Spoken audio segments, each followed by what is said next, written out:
I'm Paul Elizondo. I'm the co-owner, operator of Detroit Deluxe in Redford, Michigan. Detroit Deluxe started, we've been in business about 4 years. I was working in high-end European collision, took a job working on factory show cars, doing SEMA cars and auto show cars, and it was a miserable place to work. And I was at the point where I had to decide if I was going to go back into a collision shop or another prototype slash show car place, or kind of just take the jump and try to start that place that I wanted to work. I've always been a 58, 59 Chevy truck fan. I love the quad headlights. I love the way that the trucks looked. And so we had done a 65 GMC that we actually utilized Detroit steel wheels on that build. That build was purchased by Motor City Casino. And so when we were done with that, we were happy with how the truck came out.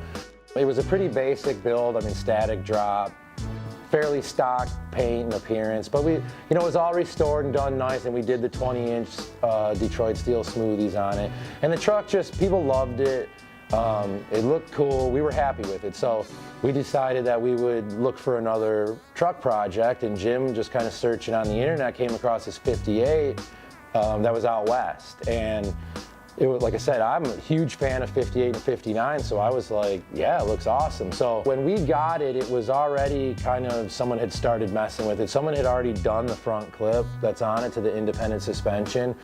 And so we just started tinkering with it and putting ideas together. We decided we wanted to bag it. I happened to have an air ride system just kind of sitting on the shelf that I had purchased for a different project that kind of stalled. So we were like, okay, we'll use that. And I had the LS that's in it, the 5.3, was a motor that a friend of ours had for a project he was doing that stalled, and it was just laying around here. So we're like, hey, grab that motor, drag it in here. And so that's kind of how that truck started. We had the opportunity through BASF to participate and bring some vehicles out to SEMA. Our 67 Mustang Fastback was already in process, and it was the same kind of thing. It was just a car that we had accumulated parts and decided to build over time and put together. And so when the SEMA opportunity came together, we were like, okay, we got to build the Mustang and finish it. And then talking to BASF, I was like, well, what about 2 cars? And they were like, sure. So then we were like, okay, now we have to build 2. And so that's where the 58 came in. The first decision that was made on it was the leather. Detroit Interior Works, this guy's work is on par with the best in the country, and I'm glad that some of the people that he gets to work with, us on a small level, but dealing with companies like Mobsteel and stuff, that people all over the country and social media all over the world get to see Aaron's work. That's awesome. And so then with this little piece of leather, we kind of put everything else together around it. So that's how we arrived on the color.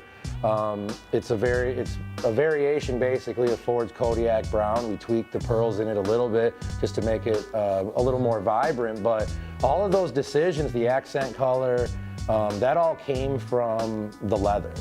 The satin finish on the accents is something that I've always been a fan of. I like the mattes and satins, and I like how the gloss and flat kind of play together. So that was something that we do quite a bit. It's kind of part of our style or our look. As you can see, our Mustang is 100% satin, which people either love or hate, but that's good. It's hard to make something unique, especially a 67 Mustang. So the fact that it stands out and people kind of make a decision about it is kind of cool. When I would tell people ahead of time what we were painting, they're like, you're painting a truck brown? Like, why would you paint a truck brown? But then when it came out of the booth, right after we started shooting the parts and stuff, and people saw this thing, everybody was just like, oh man, you nailed it. And then when we got to roll it out at SEMA, people just couldn't get enough of it. We decided to go with Detroit steel wheels for the truck. I mean, I always loved the look of them. I think they look great. We've utilized them in the past, and it's a great look. It suits the truck. The way I like how it came together on this particular truck is by painting them body color and keeping that just real mean vibe. I mean, it gives the truck a sinister look, and I can't imagine any other wheel being on the truck, with great companies and sponsors like Dakota Digital and Resto Mod Air, Ride Tech, Detroit Steel Wheel, Continental Tires, I Did It Steering, amongst others. We were able to build a killer truck. My 58 big window is ready for maybe a client to commission, but that would be a perfect candidate for a set of Detroit steel wheel smoothies.